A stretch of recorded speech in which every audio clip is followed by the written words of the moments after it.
Angelica Yarde is a partner at Sevenality, where she is a brand strategy, design, and user experience expert.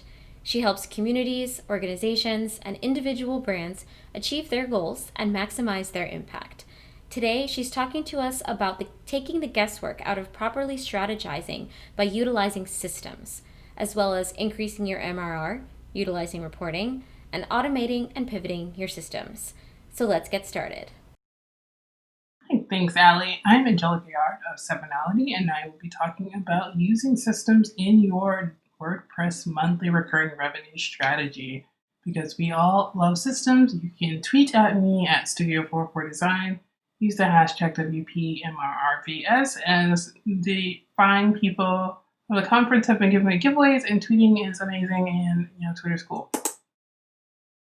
I know when I talk about systems that I can be very discouraging, so I will offer you a chance to scream inside of your heart before I get started, because I understand I'm going to talk about reporting and all those fun things that everyone loves to talk about. So just go ahead and prepare, scream inside of your heart, get it out of the way now. I'll be going over 3 different sections: getting started, reviewing your current process, analyzing your weak points, and creating a plan that works for you. Again, then we'll go into getting organized. So how do you use your reporting for increasing your revenue, automating effectively, because I feel like automating is such a big part of our systems, getting better in our third part, and we'll talk about what it takes to break your systems and what do you learn from that and why and when you should break your systems. So why do I need a system? I hear this all the time from people who love to send emails out and send their products via email one-on-one, one by one at a time, and then wonder why they don't have money. You already have a business system if you're making some money. But a good system helps increase revenue and overall value of your offerings by meeting and exceeding your customer expectations, lowering your customer acquisition costs and customer retention costs, and setting you apart from competitors. So that is the goal, is to have a good system in place. So you want to review your current process. And what that means is look at your customer journey map. What is your customer going through, and what does it take to become a customer of yours? How do they start from the touch points? How do they find you? Secondly, you want to open your toolbox. So you want to determine the resources that you're currently using, and look at the ones that you possibly need to become more effective to increase your revenue. And then, of course, your standing operating procedures. What are the functions of your company and how do they get done? How would you train someone new to come in and do certain things for you? Do you have those things written down? How do they work? And those are all currently part of your current business system. So the good news is that if you have a bad system or a weak point in your current system, it is all an opportunity. A bad system is an opportunity to evaluate what you can do to stop losing money, and a weak point in a functional system is an opportunity to increase your existing revenue. So there is opportunities to make more money, and that is the good thing about having problems within your current processes. Some common weak points that we often encounter during our systems are often in the beginning, in our sales process and our initial customer acquisition journey.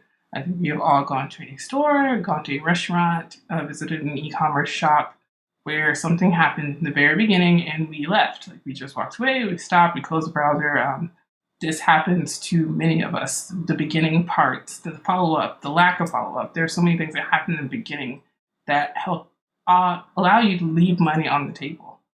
Second, the customer retention process. Once someone gives you money, what do you do? Like, how do you keep these people with you? How do you offer them opportunities to continue to invest in your product or your business? What are you offering as value for someone to come on and stay on as a customer of yours? And then also our ideation and strategy process. As you know, we're all in tech, things are moving in very quickly. What are we doing to plan for the future? What is our process that we take in place to strategize for things that are happening in the future?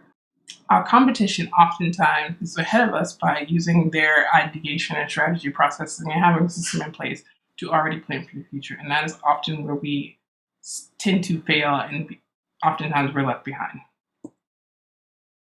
So some good things to do is to analyze your weak points. You want to prioritize the issues within your systems by identifying and categorizing the problems based on their effectiveness to your overall revenue streams. If it is affecting your ability to make money, then it is a high priority issue. If it is not affecting your ability to make money, then the prioritization obviously goes down. Secondly, we want to keep it simple. I will not call you fine people stupid. That's silly, but that is what the acronym says. Overthinking can lead to stalls. Overthinking about your systems and your process leads to you stalling. Installed progress is stalled revenue. You want to be as simple as possible while you can continue to be effective in continuing to increase your value. Also, if it's not broken, don't fix it. We all see shiny new things. We all get very excited about tools and things that come out. If our systems are not broken, if we don't have weak points, then don't create weak points by putting something in place that should not be there. My example for today's talk, and these work a lot better when we're face-to-face, and I realize that now that I put that in there, but it's fine. Our Gotham WordPress company offers a 14-day trial plugin for their premium donation campaign plugin because the fine business owners of Gotham City oftentimes need to raise money to, repair their broken storefronts and their windows and etc. from all of the criminal activity that continues to happen in the city. So they are all going to Gotham WordPress company to get this amazing plugin to install it, and then they get 14 days free. So currently the company offers an email after the trial is over to each user 2 business days after the trial's ended as a formal follow-up and a potential upsell to invest in that premium campaign plugin, donation plugin. So we all see that I think something that we can automatically point out in this beginning customer acquisition journey is that 2 business days is way too long to reach out to somebody to tell them to invest in this plugin. This person has already reached out to our WordPress company and invested in their plugin because they are cheaper. So keep your customer in mind when you are being effective in your upsell and in your follow-up process by being as efficient as possible, and also offer them something that creates value. So offer them opportunity to invest in something long-term so that they continue to increase their value. Instead of offering them, hey, the plugin is normally $75 a month. Come on for us for 6 months, and it's $50 a month. So you pay this $300 up front. You're on with us for 6 months. That is a customer for you now for the next 6 months, versus offering them the $75 a month option and then hoping that they invest every other month for the next 6 months. So we want to create a plan. What is the potential for an increase in revenue? What can we be doing to increase our revenue? How can our system work for us? How high is the priority of creating this system or integrating this tool that can fix our weak point? Is it helping us make more money? Then obviously the priority is high, as I said before. If it's not, then the priority is a lot lower. How long is it going to take to resolve our weak points, our broken systems? We need to keep that in mind when we're creating this plan to implement new systems and new tools and new processes. And how much does it cost to resolve? Is this something that I can do on my own? Will I have to invest in a new service? How much is this going to take? So these are all things that you need to think about when you're creating your plan to fix any issues in your current system. You want to obviously set ownership and expectations for tasks as needed. And when you're creating this plan, so tell the people who are getting involved in these things how long it's going to take, how long do you expect these things to take. Create a plan that is very effective versus just being very arbitrary, which is something that we tend to do. Oh, I'll get a better email system. I'll get a better CRM. I'll get a better this. I get a better that. If you have something on paper that is thorough and fluid and is a plan that works for you, you will see the results in quicker time. Be thorough, but not wasteful, obviously. Again, I'm going to say this several times. Value over vanity. We all have fun, shiny tools that work for other people that look really awesome, but may not work for us. You always want to invest in something that is valuable. And then obviously follow through and follow up in this plan. Make sure that when you're setting the task, that you come through and you finish the plan that you're using to fix your systems.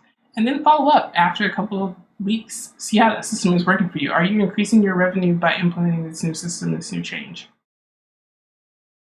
For people like myself who have multiple revenue streams that are oftentimes very different businesses, I'm going to be offering some additional tips on that because I understand that it's just very difficult to think about systems for things that are very different in very different categories. So if possible, you want to find tools that work within each of your revenue streams, like your CRM, your email marketing tool, your accounting tool, especially your accounting tools. I don't think any CPA wants to use 3 or 4 different accounting tools just because you have 3 or 4 different businesses. Try to use something that is very easy to use and implement for all of the businesses and the revenue streams that you're currently utilizing. Find tools that interact or sync with each other as often as possible. I have 2 businesses that obviously will be, one is already an e-commerce shop, one will be adding on e-commerce to sell merch for a podcast. Obviously, I'm going to continue to use WooCommerce as I use with my other business, so that way my systems for that process are equal or interact and sync as well, versus creating a new system using another tool such as Shopify. It wouldn't make sense for me. Look for opportunities to streamline and centralize. Look within your businesses and see what you can use tools that work for each of these things. And of course, don't be afraid to pivot from something that's not working for your overall value for your income, your monthly recurring revenue. If you're using a system or something that's not working for you, step away from that thing and let it go. It's totally fine to pivot away from something like that. So section 2, we're going to talk a little bit about getting organized, because getting organized is the next part of creating a system that works for you and that helps you increase your revenue. So you obviously want to know your numbers. The biggest part of any business, and we've all watched a Shark Tank episode where someone comes in and they're making hundreds of thousands of dollars, tens of thousands of dollars a month, and they have no idea how or why. That often happens because their system is not working for them or they're not using their reporting tools. So your business success depends on you knowing your numbers. Without an accurate representation of your business, how are you striving for improvisation, which means how are you striving to make more money if you do not know how much money you're currently making or how you're making that money, where that money comes from. So having a good system and that offers really great reporting helps you continue to know those numbers. We want to use reports for increasing revenue. I've never met a report that I did not like. I mean, the negative ones I don't really like, but I'm thankful because they help me stay informed on what is happening in my business. So get a financial overview of your company if you do not currently have one. I think it's very important to have one, and I mean as thorough as possible. If you have not looked at your numbers lately, this is a good time to do so. Know your churn rate. Very, very important. How often are you losing people? How often are you acquiring people? Know your customer acquisition cost and your customer retention cost. And the good people at Clickfolio, which I will talk about a little bit later, have this nifty little statistic that a lifetime value of a customer to a customer acquisition cost ratio should be 3 to 1. So the value of a customer should be 3 times more than the cost of acquiring them. If the ratio is close, like 1 to 1, you are spending too much money to acquire those customers. If it's 5 to 1, you're spending too little and you're probably missing out on more business. So that is something to keep in mind when you're creating systems that work for you to help you increase your revenue. You want to have a good KPI dashboard that is easily accessible and easy to interpret, because the thing about numbers and systems and reporting, why people roll their eyes, or oftentimes they're more, ready to throw in the towels, that they don't understand what's happening in their business, or these numbers or these acronyms seem all very far-fetched. But if you are here at a conference that's called WPMRR, I'm pretty sure you are very comfortable with acronyms. And that means you need to get comfortable with having data in front of you that is realistic and works for you. So I would recommend Databox or Clickfolio. Those are both things that work and integrate within WordPress that you can easily use once you log into your site and let you know what is happening in terms of your customer acquisition cost and your journey. And they're really cool people to be able to do that. So I think I'm going to definitely recommend that you do that. Also, know your business's trends and take advantage of the times of opportunity without looking at the trends of your business. How will you know when you're making the most money and when are you making the least amount of money? I think you cannot plan for the future if you don't understand the way your business works. And so the longer you are in business, obviously, the more data you're going to have. So it's easier to take advantage of those times of opportunity by being more proactive versus being more reactive. And then obviously using your forecasting to counteract slow seasons. When do you need to invest more in advertising? When do you need to invest less in advertising? Take advantage of these reports because they are there for you. not just there to throw away or for your accountant to look at or your sales team. They are there for you as well as you come through with your system strategy. Reviewing your reports to strategize and increase efficiencies is an integral part of your system. You cannot increase your revenue without knowing how you can do it, and the easiest ways are often found in improving what you already do. Some things to think about when you're looking at your reports. What can I be doing to increase my revenue? How my process is serving me is reflected in my revenue report. And how can I better identify my weak points within my current system through my KPI reports?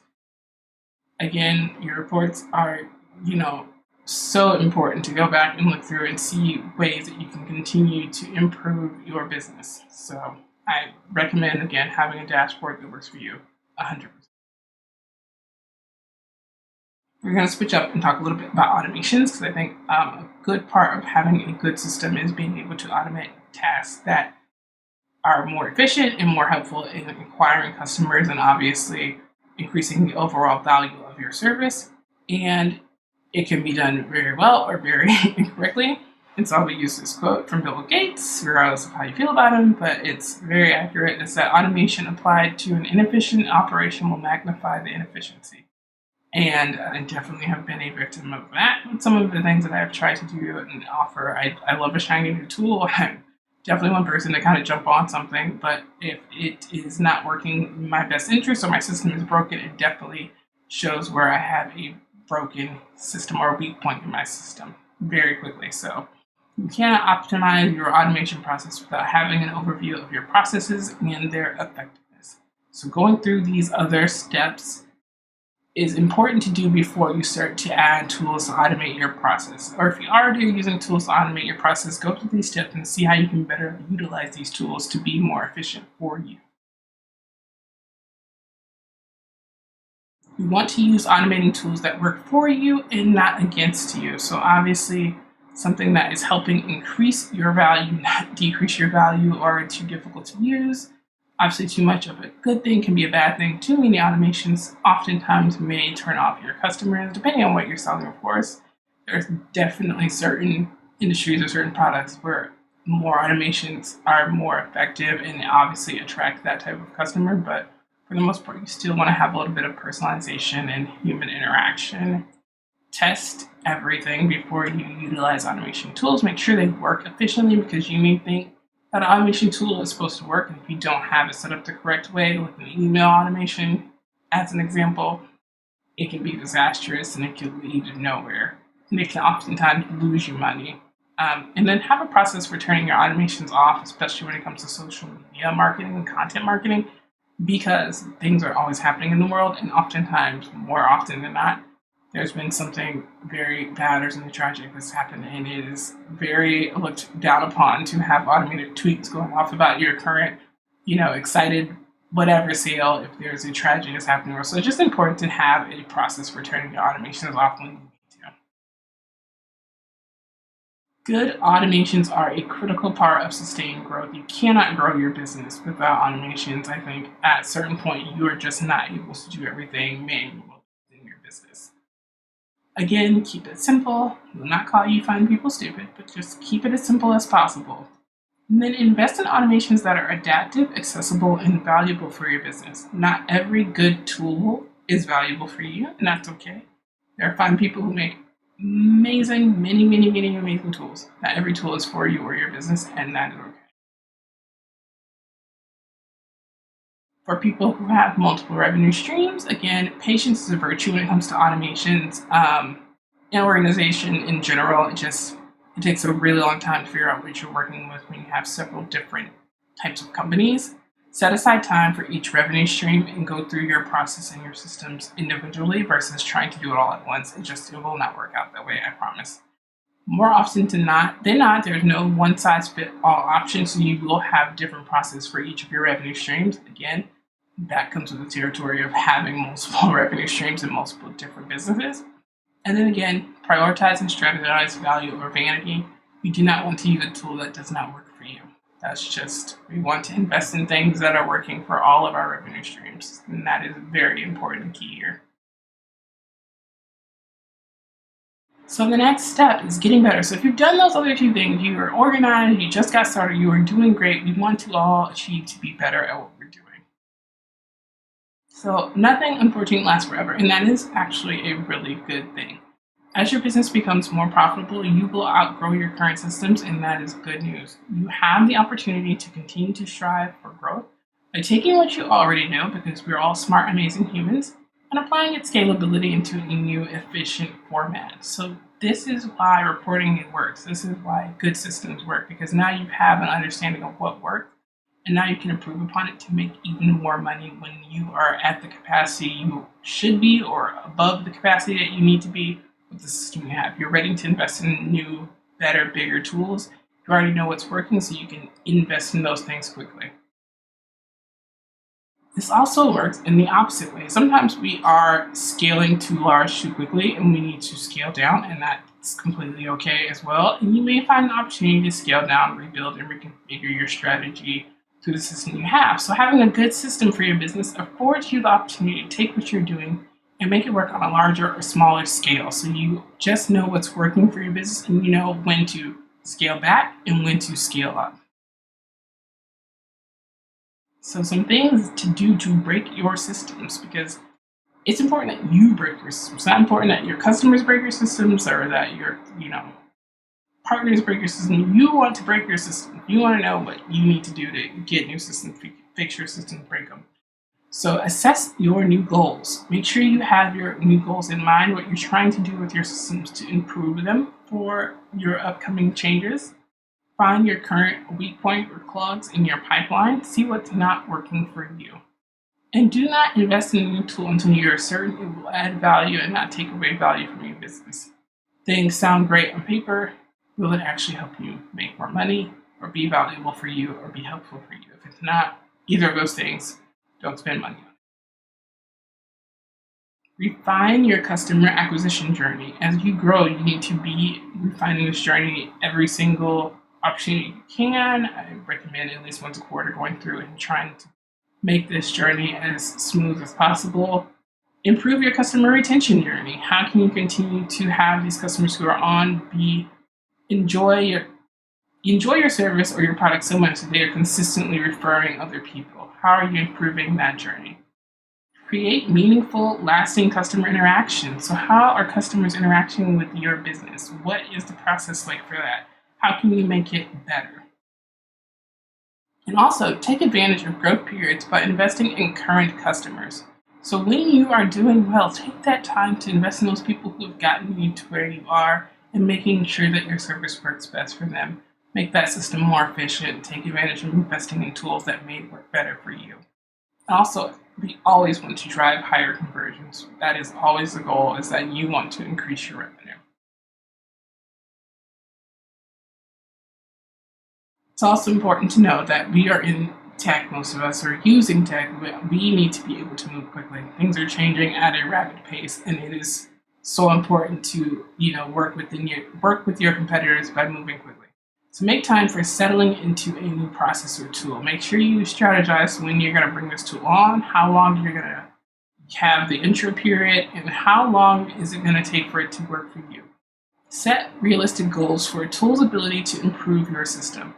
Obviously, there's no one thing that is going to fix your business completely. There may be something that will help it improve by far, but you need to be realistic about how this thing is going to come through and help improve your systems. Check on the effectiveness, again, using your KPI reporting. That's what those dashboards are for. If you see something and you've invested into it, it's not working for you, don't be afraid to pull the plug. There is never time to not utilize a tool if it's making you lose your value or your revenue. There's always an opportunity to just say goodbye to that thing. We want to make sure we know if a tool, a process, or a system is bad for you, if it's slowing down your sales, if it's affecting your customer life value, if it is too difficult to use, if it's not ideal for your target market, or if it's poorly maintained. And friends, I know we all have that one plugin or theme or whatever it is that we use that we got 5 years ago, has not been updated in the past 5 years. It's time to let it go. It's time to say goodbye to our friend, whatever plugin it is, and try to invest in something else that is actually going to be helpful for you. Because something that's poorly maintained can actually be a security risk or break something in the future, and we do not want that to happen.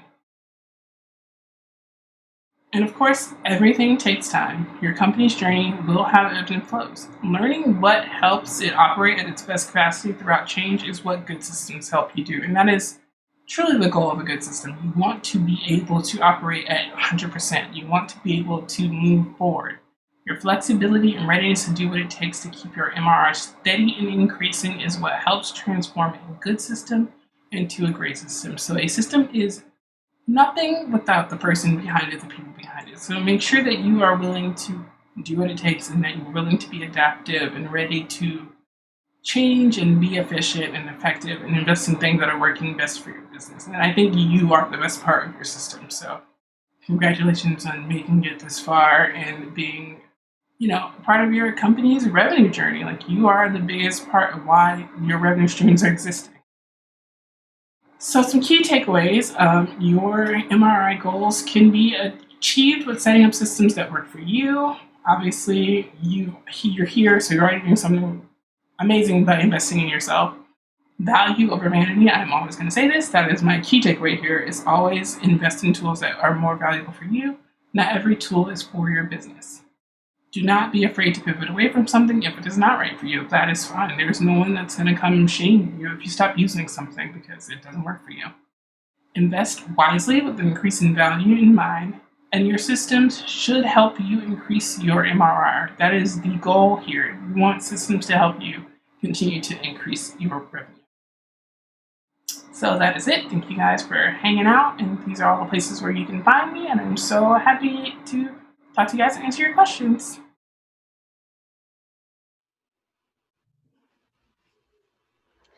Thank you, Angelica. That was absolutely amazing.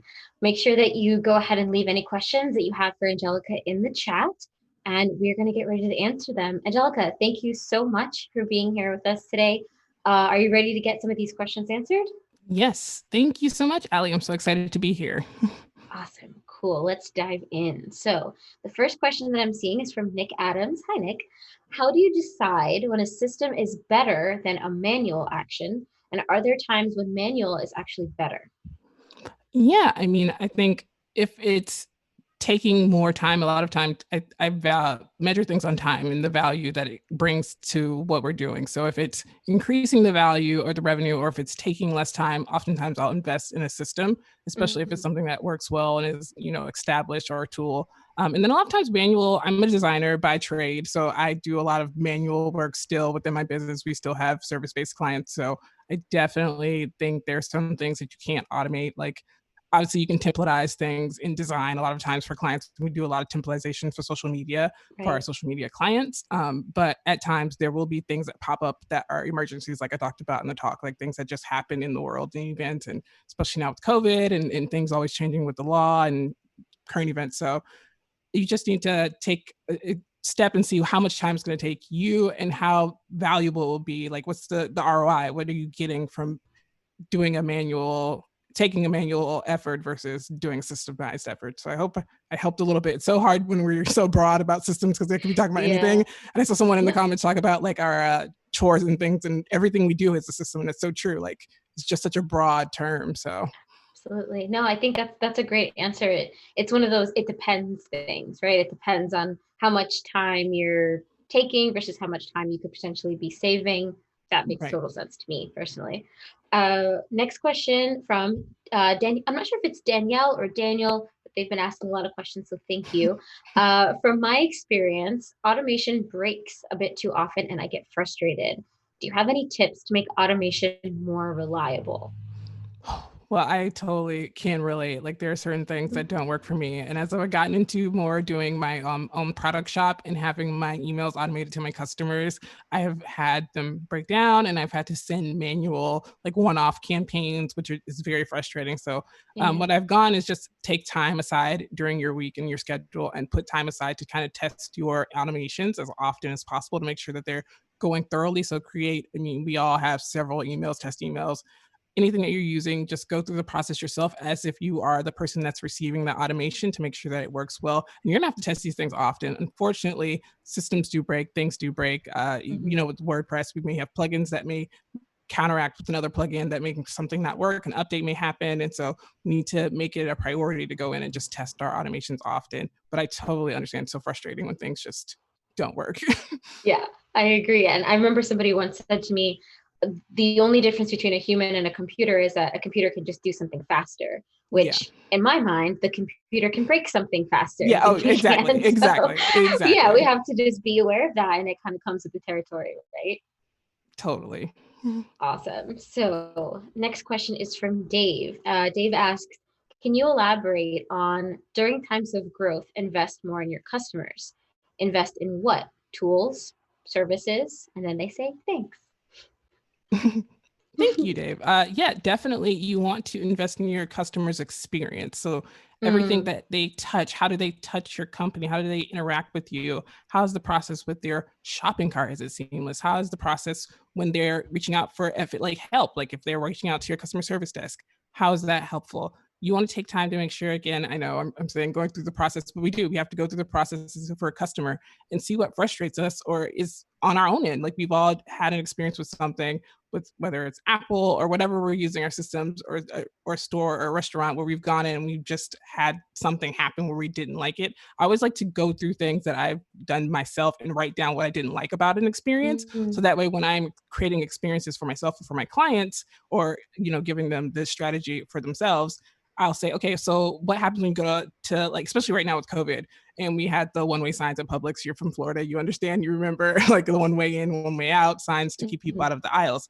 A lot of people found those frustrating because they were hard to see coming from another side. So depending on where you were. So those are things that I write down for people who, like I'm working with a gym. What was your one way out signs look like? Make them bigger, make them brighter, make sure you have bold text so people can understand, make sure they're in Spanish and in English. We live in Florida. So those are the things that I definitely recommend, is take your real life experiences and apply them to your business. I love that. So Terry says, thank you, Angelica. What's the best way to get started with documenting processes and creating systems? Well, thank you, Terry, for asking. Yeah, I definitely do a day in my life, a day in the life of what it feels like to buy my service, buy my product, what does it look like from the customer's point of view? What does it look like from my point of view when I receive the service or the customer or the order or whatever it is? What is my steps? I write everything down one by one, which is very tedious. Please, again, to set aside some time, take Sunday, make it your operation Sunday, and you have to go through and see what happens with each step. After someone puts in their email, what happens after they do, where does your email management software, how does they send something? How do you receive it on your end? So you want to do both ends of the customer is also yourself or your team members. So if you have multiple team members, what does your finance person now do with the invoice? Or what does your admin person now do with the lead? Or your salesperson, how do they follow up? So you just want to make sure that you go through all of those steps. It's very, very tedious, I promise, but almost every company has done this because most companies have their standing operating procedures manual. So when you start to grow and you start to scale, you want to hire people to put in those positions. It's very easy to train because you already know what those steps are. Yeah. As a follow-up question to documentation, I just have a question personally. Do you just use like Google Docs or Google Sheets, or do you have, I've heard of there being like web apps or websites or dedicated systems for documentation. Are you a fan of those, or are you more old school where you're just like, I just need some docs and some folders and I'm good to go? Right now, we're docs and folders, but I remember there was in WordCamp New York, Christy, who's going to be on later, did talking about amazing employee software called Gusto, and I think Gusto has those systems built in when you have onboarding documentation that you can put that in as well for training. So I've like never forgotten that, and I like in my mind when I'm a big company, when we're big, I'm like, I'm going to go to Gusto and put all that stuff information for our training and our onboarding for our new employees. But right now, it's just all in Google Drive and different folders and documents. Very cool. Wamedia, I don't know if that's a company name or a personal name, but they ask, do you have a favorite automation tool or tools that you cannot live without, one we should all have in our toolbox? And I should say really quickly, we do definitely have time for one more question. So if anybody has another question, make sure to get it in the chat while Angelica is answering this one. Yeah, I think any type of automation for email for me is becoming my new favorite because I like the follow-up process as a customer now buying more things online, that personalization of somebody coming back to me and saying, "Hey, it's your birthday. Would you like a coupon code?" or "How are you doing?" or check in with the order and being able to leave a review, a rate, and everything. So I feel like right now I'm using MailerLite for one of my companies, and that's been really helpful because it's free right now, and now that I know what I expect from a company that software that I want to invest in, I know how to use the automation tools more successfully, and they've been very effective with my clients. People have been like, "Oh, I just the testimonials alone, just me coming back and asking for testimonies a week or so after someone gets their order has been Mm-hmm. phenomenal," which is something that I never, I always do as a customer. So I was very excited to implement this system and this automation where I don't have to think about it. I don't have to have calendar with all these orders and dates Mm, on my like to-do list to email this person. It just automatically goes out. So that's definitely one of right. my favorites thus far. Awesome. I love that. Alrighty, well, that looks like all the questions we have for right now. So we're going to go ahead and wrap up. Angelica, thank you so much for being here. Where can people find you if they have more questions about your systems? Sure. Yeah. Tweet me at studio for design. And you guys can find me at sevenality.com. And that is our branding strategy agency. And also the Heart and Hustle podcast, Heart and Hustle plus podcast.com. Every Thursday, we talk about business and life, me and my co producer. So that's probably where you're going to get a little bit of me more geeking out about specific business things. Fantastic. Well, thank you so much again, Angelica. Please have a fantastic rest of your day, and we'll see you soon. Thank you, Allie.